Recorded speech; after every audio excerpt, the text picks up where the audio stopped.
Hello everybody, welcome back to the channel. Hope you're doing well. Now this video is going to be focused on, as the title, maybe the thumbnail pinpoints it to be, about Kabam, Mike's favourite, most underrated champion. And that is based on something that he said on the unofficial Marvel Contest of Champions podcast, episode 99. Link is in the description. And he said this. That I still use as he's still a 4-star. I don't even have him as a 5-star yet, is Crossbones. So if you are going up against a champion that you don't want to crit against, fantastic. Defensive ability accuracy reduction, he's got that.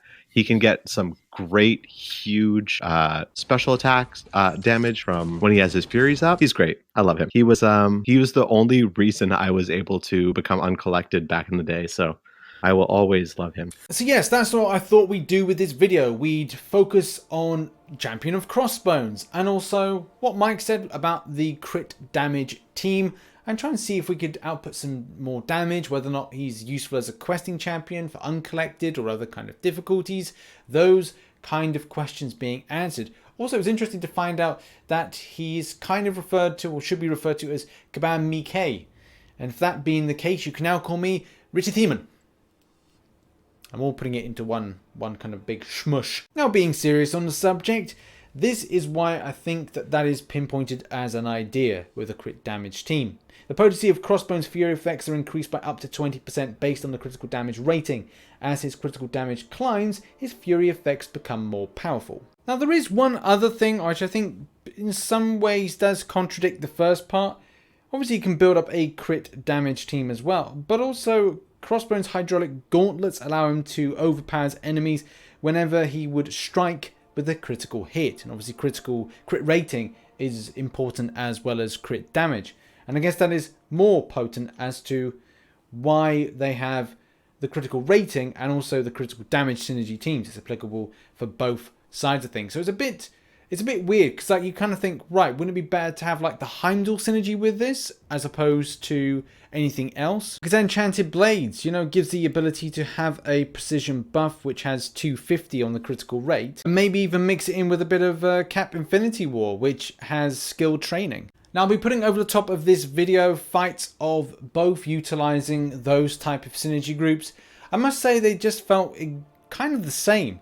There is another synergy that I could mention, and that is the one with Taskmaster in, which is quite helpful. Entering in Overrun resets the duration of all active Fury buffs. So what am I believing by that is that if you had, say, 3 Fury buffs, which were looking like they were going to expire, and then you go into Overrun, those 3 would refresh or reset, and therefore add on the further 3 as stated within the ability. So that is helpful. It means that you're going to be able to have a 6 full amount at the full amount of them coming in just instantly. And obviously still keeping with the Overrun ability, and that is with the power gain, which you get quite a lot of. It's the offensive power gain. So that's helpful. It means that you'll be able to get to specials a little bit more quicker, but the Overrun doesn't really go on forever, so it's important to be aggressive as possible for as quickly as you can get in hits. There's also 2 things to mention that I really like about the champion, and that is the defensive ability accuracy, 22% per Fury, not the greatest percentage, but still quite helpful depending on who and what champion you're going up against. And then when looking at things like Hydra training, so that is helpful to shrug off debuff effects. And let's face it, when you go up against certain champions that do very frustrating debuff effects, especially like, well, let's kind of throw Yondu at you. You don't really have to work too hard to then find that you've got a bleed effect on you. So yeah, that's kind of good to shrug that off. And as well, there's so many other champions that do debuff effects, and it's good to kind of shrug them off.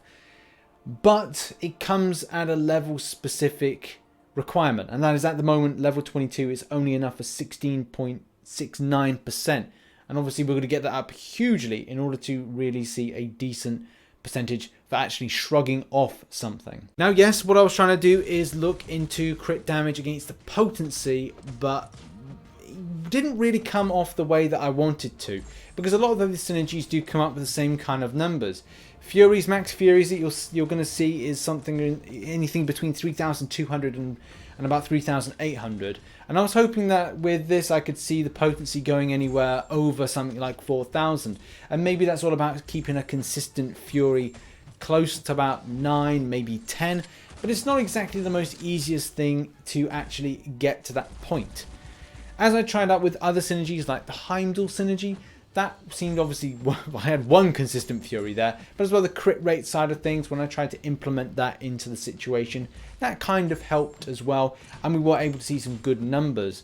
I think I even put in with that synergy grouping an extra crit damage, and then I just tried out some stuff with crit rate. And the crit rate was all about doing Cap Infinity War with that Heimdall synergy, and that turned out some alright numbers as well, but it just, again, everything seems to remain the same.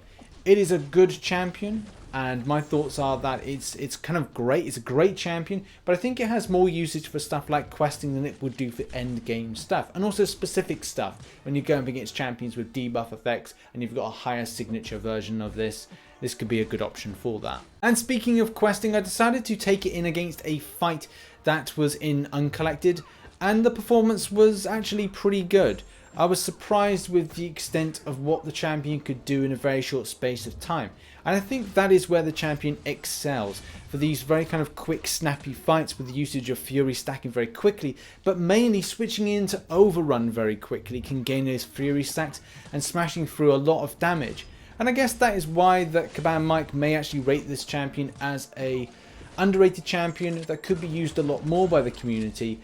But I think when we go into all this kind of god tier malark and the fact that there's other champions which are being put in more modern that excel at damage dealing, etc, etc, they're kind of put on a pedestal as the flavour of the month, and then others seem to go down below. And I think as well there's another point, and that is Taskmaster, who was put in nearly 2 years ago, was the last synergy that was put in with Crossbones in mind, which I guess that's something to kind of look at. I think from Kabam's perspective, maybe they could look at some villains, maybe some heroes that have some sort of tie into this guy. I know it's very few and far between to actually do that, but I suppose that with the Falcon and Winter Soldier type stuff, maybe with the TV series that's coming up soon, it could get some kind of like light mention in some sort of capacity.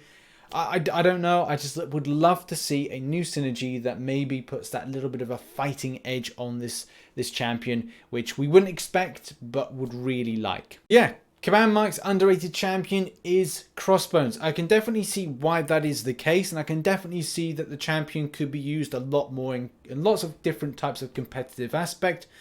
But as well, I could see the champion being used a lot more in something like Act 5. But let's face it, and like I said, there's a lot of champions that come into this game with the titles and the tierings and stuff like that that makes us kind of go, right, well, these older champions, even though they're good, are not really going to be used. But what are your thoughts? Have your say in the comment section down below on Crossbones. Whether or not you still use him, whether or not you really rate him still. Is he underrated? Do you think a new synergy could be put in order to give him a little bit of a leg up? Yeah, interested to find out your thoughts. Put them in the comment section down below. And thank you very much for watching. If you enjoyed the video, hit the like button, subscribe for more. See you in the next one. Bye bye for now. I will always love him. I will always love him.